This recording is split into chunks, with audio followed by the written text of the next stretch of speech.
सद्गुरुदेव जय पद शरणं श्रेयस्वरूप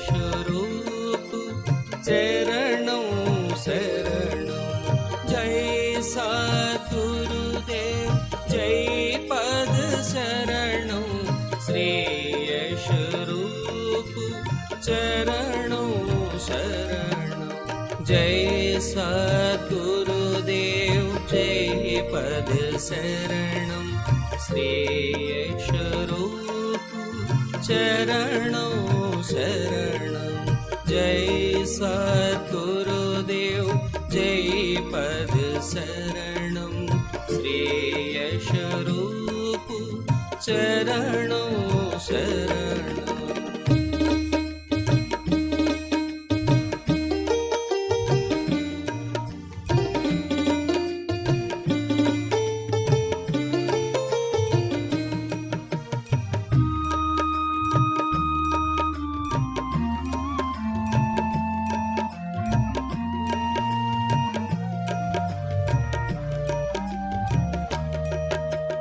जय सद्गुरुदेव जय पद शरणं श्रेयस्वरूप चरणं शरणं जय सद्गुरुदेव जय पद शरणं श्रेयस्वरूप चरणं शरणं जय सद्गुरुदेव जय पद शरणं श्रेयस्वरूप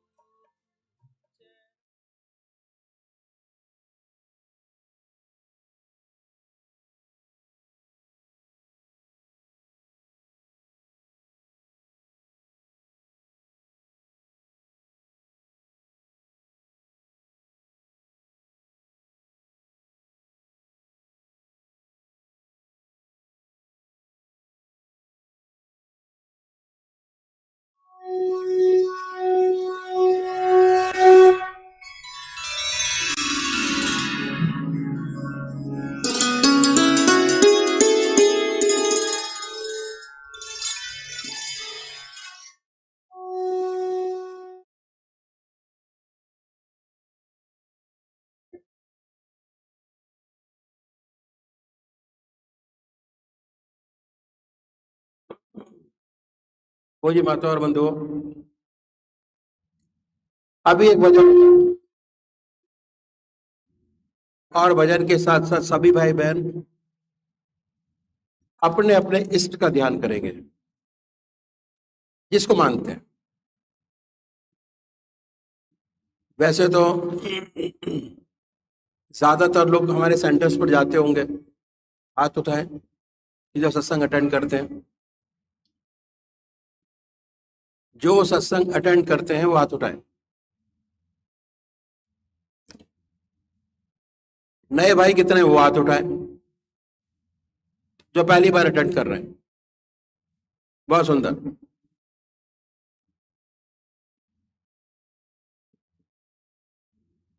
तो हमारा जो रास्ता है अखिल भारतीय सतपथ सत्संग का आनंद और ध्यान योग मिश्रण है बहुत सारी चीजों का। तो गीता में भगवान श्री कृष्ण ने 4 विशेष बात बतलाई।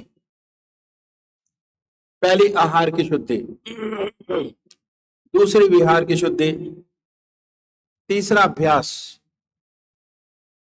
चौथा वैराग। शुरुआत करते हैं अभ्यास से। अभ्यास कोई समय ऐसा होगा जो परमात्मा की याद के बगैर खाली जाता होगा। अभ्यास अभ्यास हर चीज को परफेक्ट बनाता है। और अगर मन को एक चीज का अभ्यास करने की आदत बन जाए तो चीज हर जगह काम आती है, हर जगह। बहुतों को बांसुरी बजाने का अभ्यास, ढोलक बजाने का अभ्यास, अभ्यास टोटल अभ्यास, अभ्यास से जिंदगी बनती है। और काम बहुत आसान होते चले जाते हैं। इसी तरीके से अभ्यास को हम अपने जीवन में ढालें। उसके लिए सबसे अच्छा तरीका जो हमारे शास्त्रों में बताया कि आप एक मुहूर्त को डिसाइड कर लें, परमात्मा की वो मुहूर्त, वो नाम जो आपकी आत्मा को सबसे प्यारा लगता है, अपनी आत्मा को जो प्यारा लगता है। ठीक है, बहुत से भाई लोग हैं राम को मानते हैं, बहुत से कृष्ण को मानते हैं, बहुत से हनुमान जी को मानते हैं, बहुत से शिव जी को मानते हैं। जो आपका इष्ट आपका है, जिसको परमात्मा की सबसे ऊंची भावना जिस मुहूर्त में डाल सकते हैं, उसको अपनाएं। या वो मुहूर्त जिसमें परमात्मा की आस्था हो पूरी, उसको डालिए बड़े प्यार से।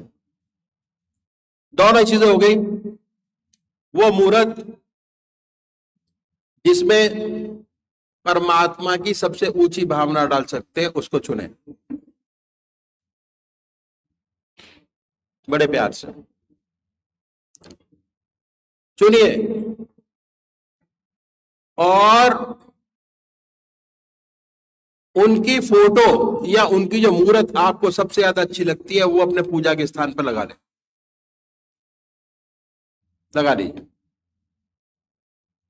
लगा लिया।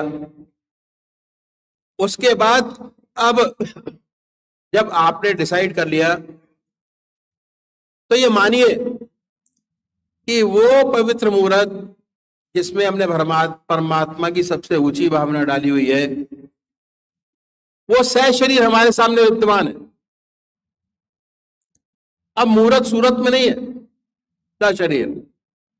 बड़े प्यार से पूजा के स्थान पर बैठिए, बड़े प्यार से। और बैठने के बाद बड़े आराम से अपने इष्ट की मूर्त अपने सामने बनाए, ख्याल से, ख्याल में, माई थॉट, बड़े प्यार से। मैं अक्सर एक एग्जांपल दिया करता हूं कि जो शिव भगवान को मानने वाले हैं, वो कैसे अपने इष्ट की मूर्त अपने सामने बनाएंगे। बड़े प्यार से बैठिए, आंख मीचिए, ख्याल से बनाए। बड़ी बड़ी आंखें हैं, गोल चेहरा है, जटाएं हैं, सर्पों की माला बनाए अपने सामने, जैसे एक पेंटर बनाता है। अगर पेंटर को कहा जाए कि भाई भगवान कृष्ण की मूर्त हमारे सामने बना दीजिए, बड़े प्यार से वो कृष्ण भगवान की मूर्त आपके सामने बनाएगा जो उसको अच्छी लगती है, ख्याल से, बाय थॉट। और जहां आप कहेंगे वहां उसको बड़े प्यार से उतार देगा। उसी प्रकार आप भी अपने इष्ट की मूर्त अपने सामने बनाए। जब मूर्त स्पष्ट हो जाए, तो जैसे वो पेंटर कागज पर उतारता है या दीवार पर उतारता है या सीनरी पर उतारता है, उसको अपने हृदय में उतारिए। जैसे हनुमान जी ने बड़े प्यार से अपने भगवान को अपने सीने में उतारा, हृदय के पास, उसी प्रकार जब सामने स्पष्ट हो जाए, सबसे बड़ी बात, जब सामने स्पष्ट हो जाए वो चीज, मूर्त सामने स्टेबल बनने लगे, उस पवित्र मूर्त को अपने हृदय में उतारिए बड़े प्यार से।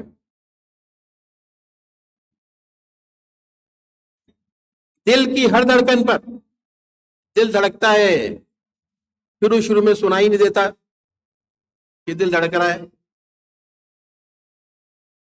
डॉक्टर लोग देख के बताता कि हाँ भाई तुम्हारा दिल धड़कता है। दिल की धड़कन कभी तेज होती है, कभी धीरे होती है, पर पता ही नहीं होता हमको।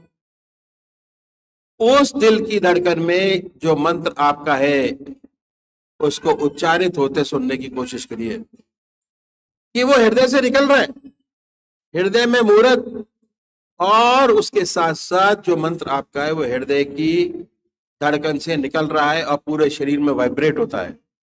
वाइब्रेशन महसूस कीजिए, पॉजिटिव वाइब्रेशंस। एक बार इसको करने की आदत बन गई तो 99% आपकी प्रॉब्लम सॉल्व हो गई, सारी की सारी 99% प्रॉब्लम। सॉल्यूशन आपके हाथ में, भगवान के हाथ में नहीं है। कोई भगवान हमको ये नहीं कहता कि मेरे को मानो। अपनी आत्मा की शांति के लिए, अपने गृहस्थ को सुचारू रूप से चलाने के लिए, अपनी नौकरी को अच्छा चलाने के लिए, बच्चों के लिए दुआ मांगते हैं हम भगवान से, और वो भी शारीरिक तौर पर। मंदिर गए, क्रिया योग हुआ है। अब क्रिया योग से हम बदलेंगे उस योग को ध्यान योग में, मन से, ध्यान योग मन से। तो जैसे ही आप अपने सामने आएंगे, 20 मिनट का आप ध्यान करेंगे, आपका मन आपके इष्ट के चरणों में लगेगा और धीरे धीरे आपके इष्ट के चरणों की क्लैरिटी होती चली जाएगी। मैं हिमाचल गया हुआ था, वहां पर भी जैसे यहाँ गैदरिंग थी, तो वहां का एक विख्यात पंडित आके बैठा सामने। मैं देख के घबरा गया, है ना। सारे टीके लगा रखे थे, गेरुआ वस्त्र पहने हुए थे, रुद्राक्ष की माला पहनी हुई थी, हाथ में भी, गले में भी, सब जगह।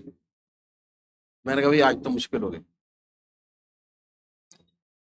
गई, कैसे इनको कैसे समझाना पड़ेगा। और वो भी सबसे आगे आके बैठा।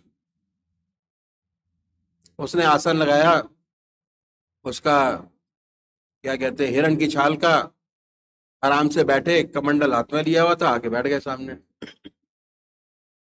बड़ी मुश्किल। उसके बाद जब कार्यक्रम शुरू हुआ तो हमने 2 बत्ती जलवाई, और उसके बाद अपनी तरीकत बताई हमने, ये हमारा तरीका पूजा करने का। और 1 घंटा ध्यान कराया उसको, 1 घंटा ध्यान। और जब 1 घंटा ध्यान के बाद उठा तो कहता महाराज आपने क्या बता दिया, यही तो हम करते हैं। आपने तो ऐसा इनको तरीका बता दिया कि हमारी जरूरत ही नहीं है। जब इनका मन इतना पक्का हो जाएगा आपके अपने इष्ट के चरणों में, तो किसी और की क्या जरूरत है। चले गए। तो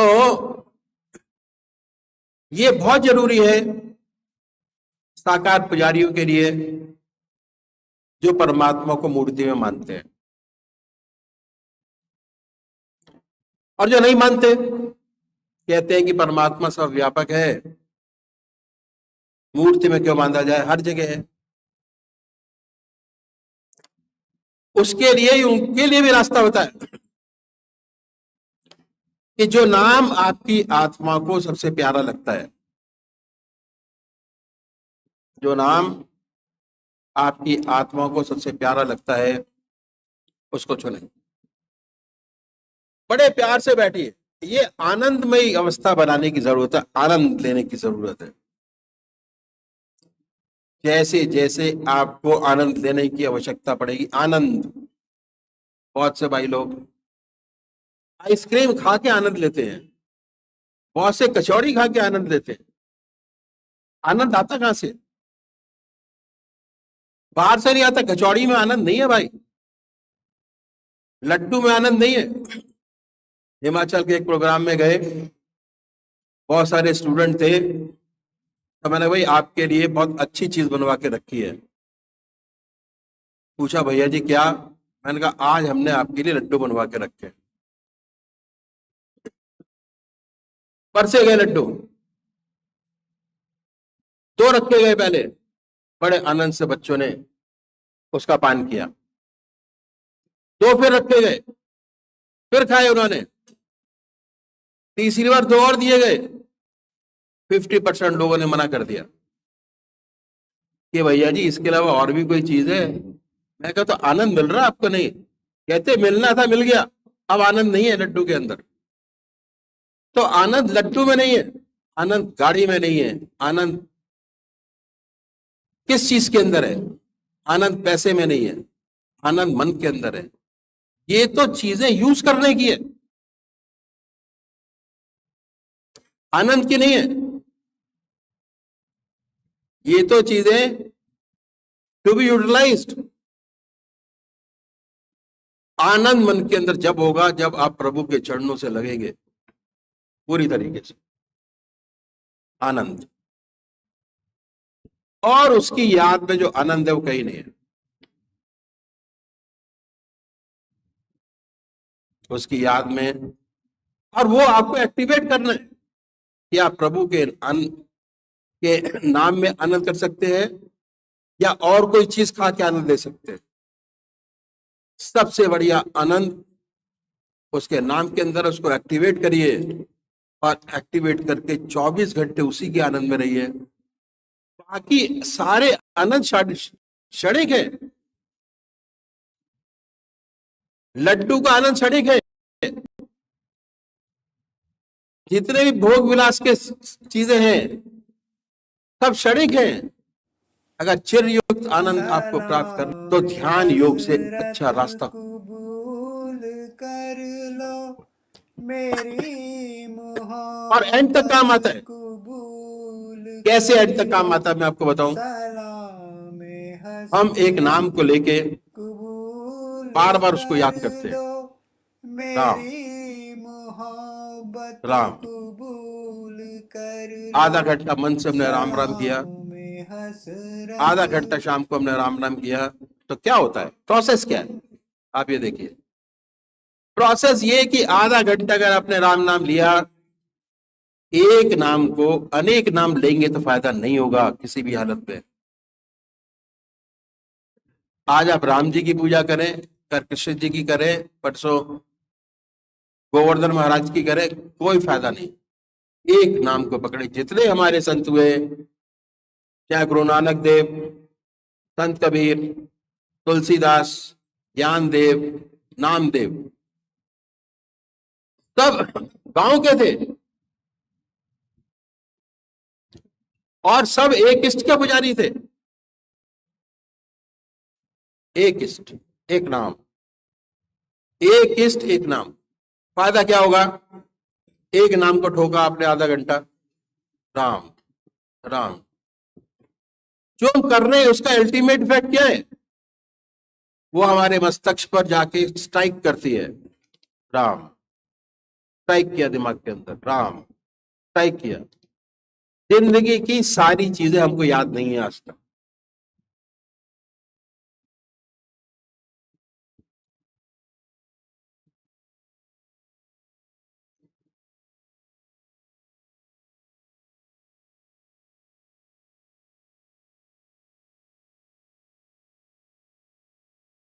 जिंदगी की सारी चीजें हमको याद नहीं है।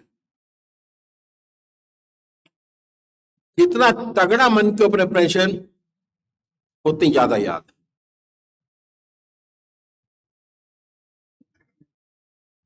जितना ज्यादा मन के ऊपर जिसका इंप्रेशन पड़ा, कोई खास आदमी था हमारा चला गया, उसकी अच्छाइयां अक्सर याद हो आती है क्योंकि उसका इंप्रेशन हमारे मन पर बहुत तगड़ा पड़ा कि बहुत अच्छा आदमी था, जल्दी चला गया। जो हल्की चीजें थी जो रोजमर्रा होती रहती है उसको भूल जाते हैं क्योंकि उसका इंप्रेशन तगड़ा नहीं होता। कैसे होता है? जिस चीज को हम बार बार याद करते हैं, हमारा मस्तिष्क जो है वो स्पंज की तरह है। मस्तिष्क हमारा स्पंज की तरह है। अगर डॉक्टर से पूछो, कहते हैं जी स्पंज की तरह है।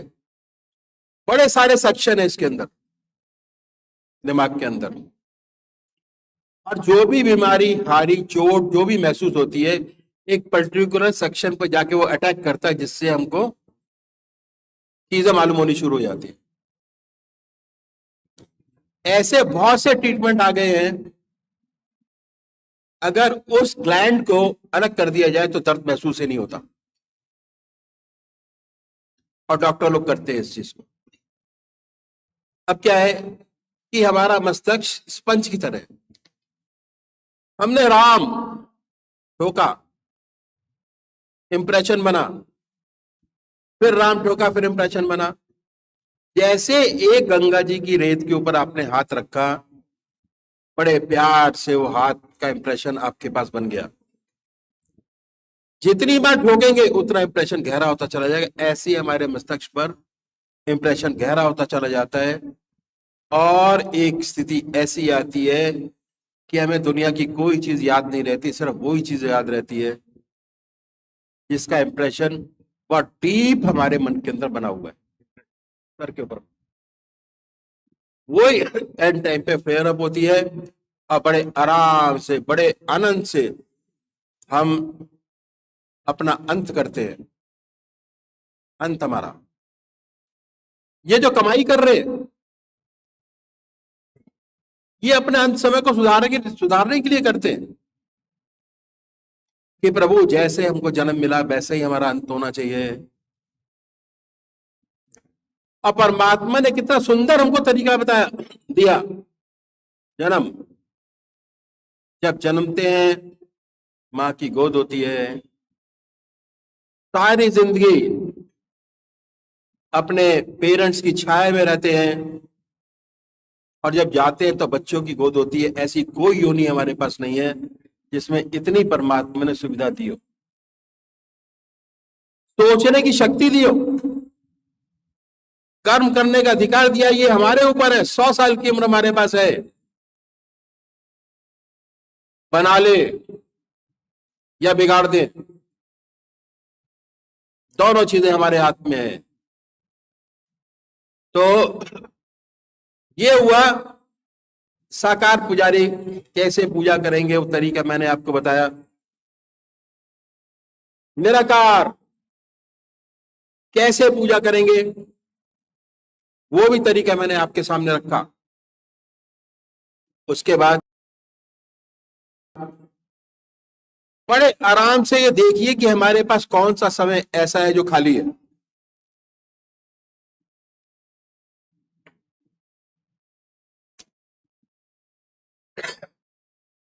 कौन सा समय ऐसा है जिसमें हम संसार का कोई काम नहीं करते। तो हमारे जो सदगुरु हुए, रिसर्चर थे, सारे रिसर्च में थे, टेलीकॉम रिसर्च सेंटर में काम किया उन्होंने। तो ये देखा कि दूसरा आइटम जो है बड़े आराम से खाली है, भोजन का समय। भोजन करते तो और कोई काम ही नहीं करते भोजन के अलावा। तो इन सदगुरुओं ने बड़ा सुंदर तरीका बताया भोजन करने का, कि जैसे ही भोजन आपके सामने आए, अपने इस देव का भोग लगाइए, और भोग लगाने के बाद उन्हीं की याद में भोजन का पान करिए। कोई ग्रास बगैर परमात्मा की याद के आपके शरीर में न जाए। कोई चीज बगैर परमात्मा की याद के आप ना पिए। अभ्यास, अगर आपने 15 दिन अभ्यास कर लिया तो 16वें दिन आपको अभ्यास करने की जरूरत नहीं है। जैसे ही भोजन आपके सामने आएगा वैसे ही क्रिया अपने आप शुरू हो जाएगी। सबसे बड़ी बात क्या है कि संतों ने स्वादेंद्रिय निग्रह पे बहुत भारी जोर दिया, स्वाद पर कंट्रोल करना। और मुझे याद है जब महाराज जी ने पहला कार्यक्रम मथुरा में किया, पहला कार्यक्रम, तो एक देवी आई थी, जो पुराने लोग हैं शायद उनको याद होगा, और एक बाबा जी आए थे, हाथी वाले बाबा। दो सज्जनों ने पोस्टर देख के प्रोग्राम अटेंड किया।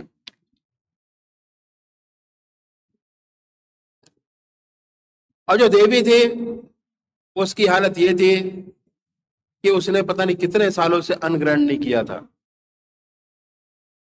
थी वृंदावन की, और वो घास फूस खा के उसने बहुत तपस्या की, और उसने कहा कि तपस्या का फल ये है कि आज मुझे एक ऐसा रास्ता मिला जहां मैं रुकी हुई थी, वहां से अब आगे बढ़ गई ध्यान योग में। लोगों ने कहा कि भोजन का पान करिए, प्रसाद पाइए।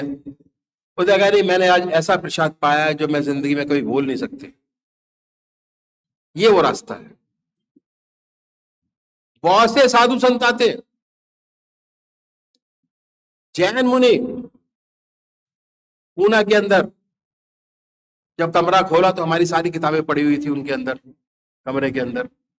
5 साल से उन्होंने गृहस्थ आश्रम छोड़ के मुनि बने।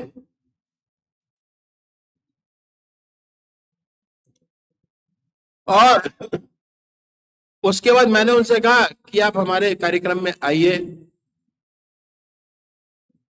हमारे प्रोग्राम अटेंड किए पूना के अंदर, शांति पाठ अटेंड किए, बड़ा अच्छा लगा। कहना ये था कि अगर ये रास्ता पहले पता लग गया होता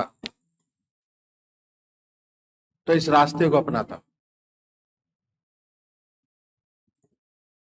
जहां आपका मन ठुके, पहले यह निश्चित कीजिए कि आपका रास्ता ठीक है नहीं ठीक है। जहां जाते हैं वहां से आपको लाभ मिलता है कि नहीं मिलता। और उसके बाद अगर ये निश्चित हो गया तो फिर सत्संग को अपनाइए, सही तरीके से अपनाए और लाभ उठाए। तो दूसरा मैंने बताया स्वादेंद्रिय निग्रह। जब तक स्वाद पर कंट्रोल नहीं होता, आत्मा की सारी इंद्रियों पे कंट्रोल नहीं होता।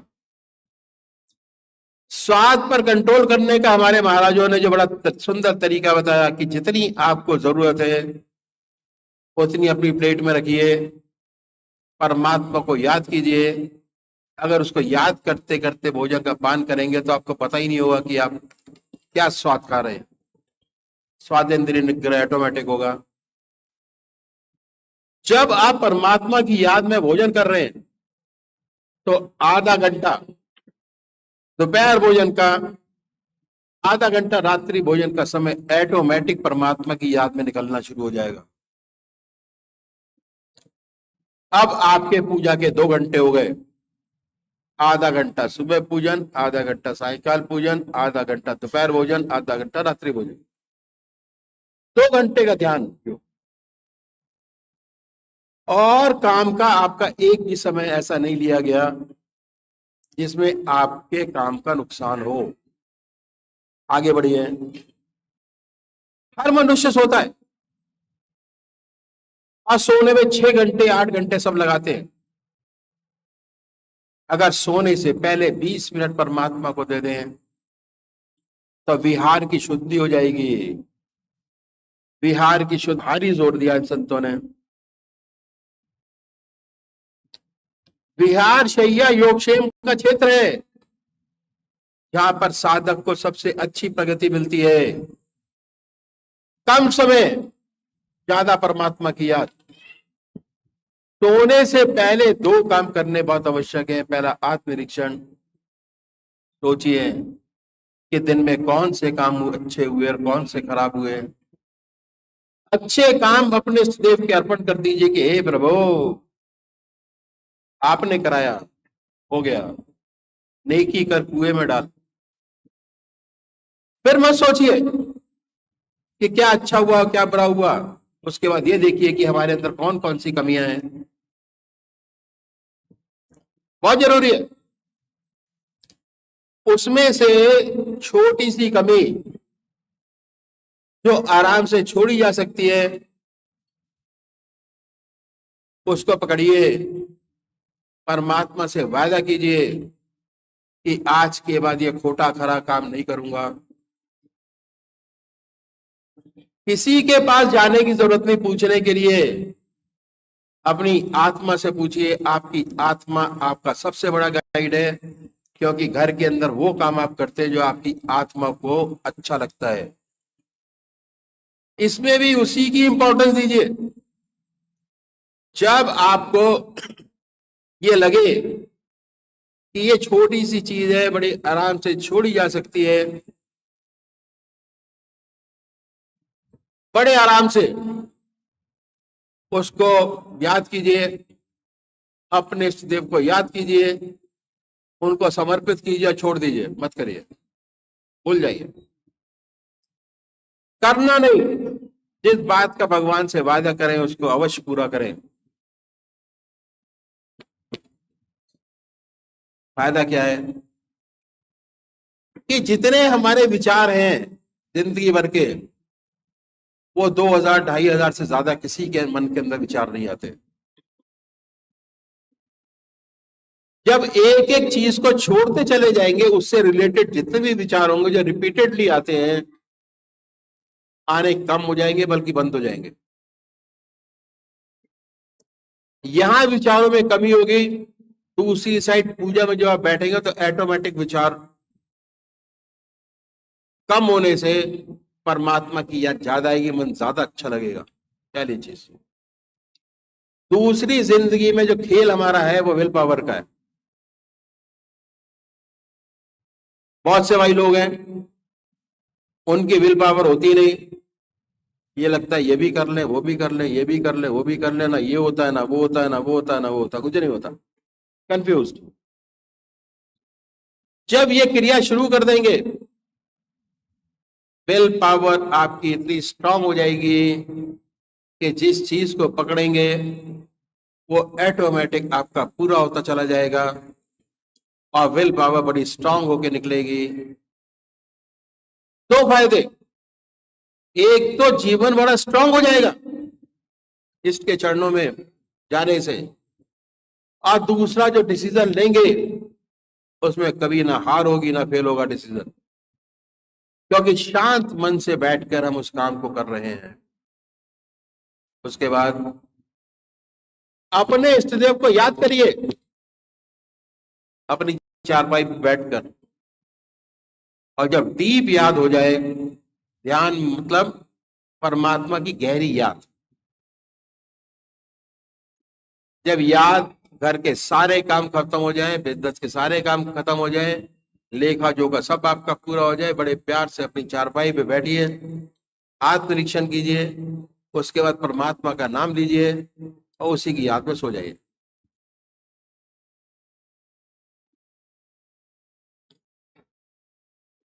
करने से होगा क्या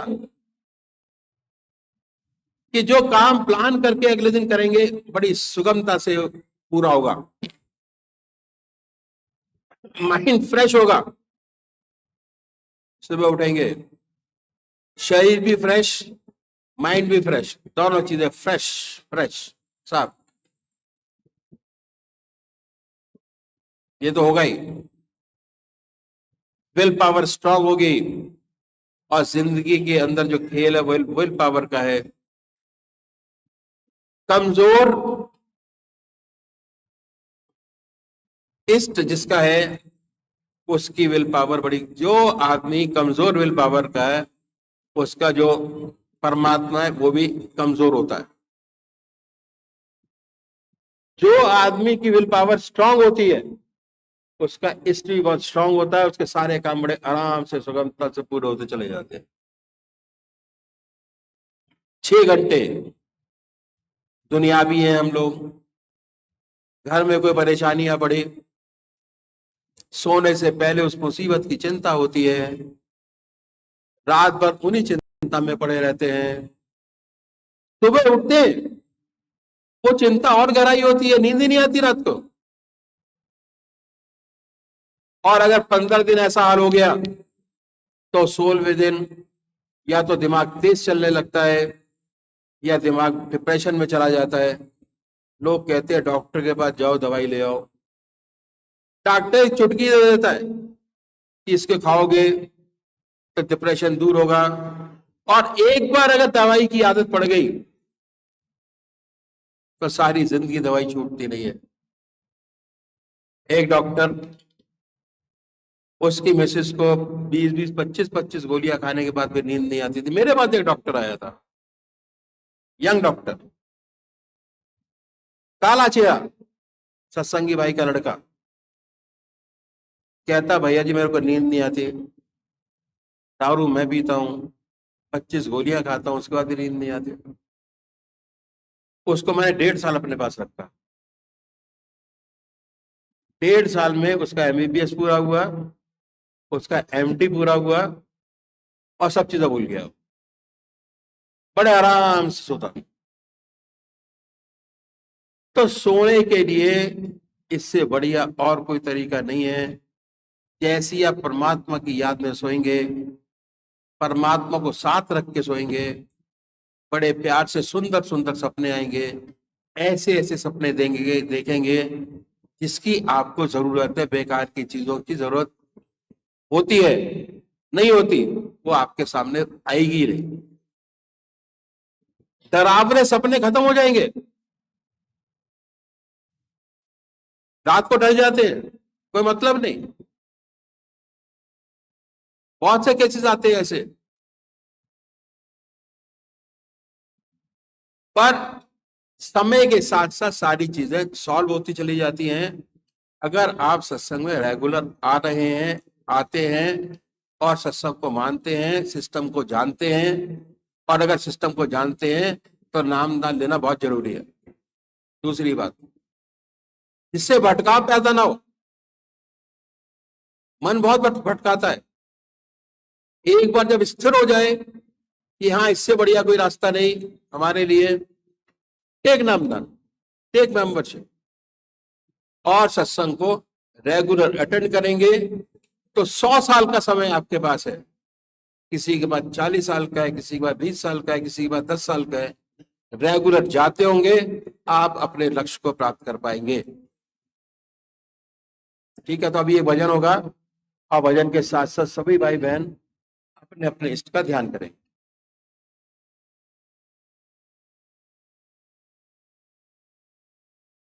सलाम हसरत कबूल कर लो, मेरी मोहब्बत कबूल कर लो।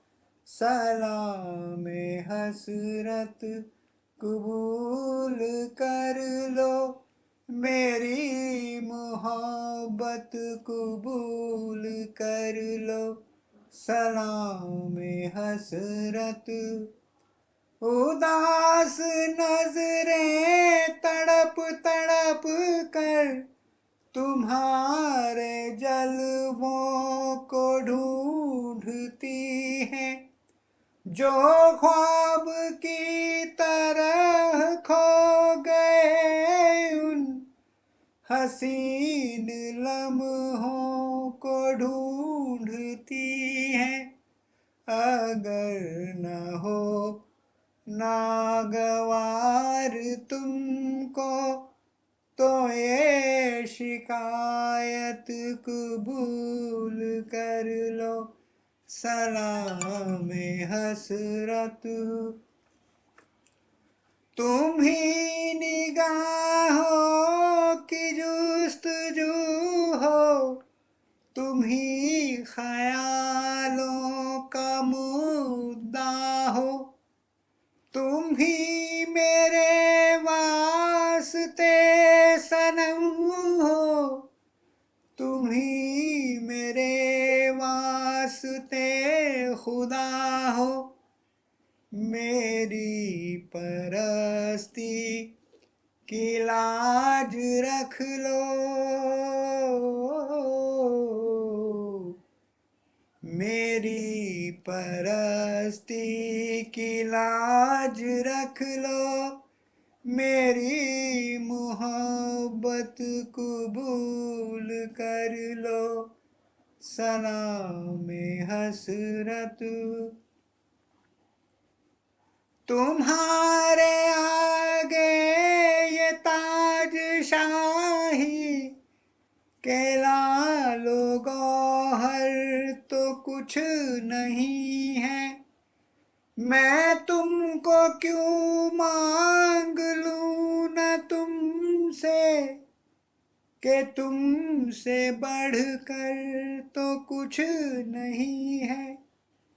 किसी की गुस्ताख आरज़ुओं की ये जसारत कबूल कर लो, सलाम हसरत तुम्हारी झुकती नजर से जब तक न कोई पैगाम मिल सकेगा, न रूह तस्कीन पा सकेगी, न दिल को आराम मिल सकेगा। गमे जुदाई है जानलेवा, गमे जुदाई है जानलेवा, तुम ये हकीकत कबूल कर लो, सलाम हसरत कबूल कर लो, मेरी मोहब्बत कबूल कर लो, सलाम हसरत परमात्मा।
तुम हमारे साथ हो, भव जाल से अति त्रसित हूँ, करता बने हो हे पिता। कर जोड़ कर अति दीनता से नाथ ये वर मांगता, गुरु के चरण में प्रेम और गुरु भक्ति मुझको दीजिए। श्रद्धा बड़े गुरुदेव में ऐसा अनुग्रह कीजिए, सर्वस्व अर्पण कर सकूं, प्रीति बढ़े गुरुदेव पर। जो ही भूमि पर गुरु चरण हो, आँखें बिछाऊं दौड़ कर, बोलूं तो गुरु चर्चा करूं, और मौन पर गुरु ज्ञान हो। सोते में गुरु का स्वप्न हो, जगते में गुरु का ध्यान हो। पापी अधर्मी कुटिल कामी जानते, आश्रय दिया गृहवासी गुरुदेव जी।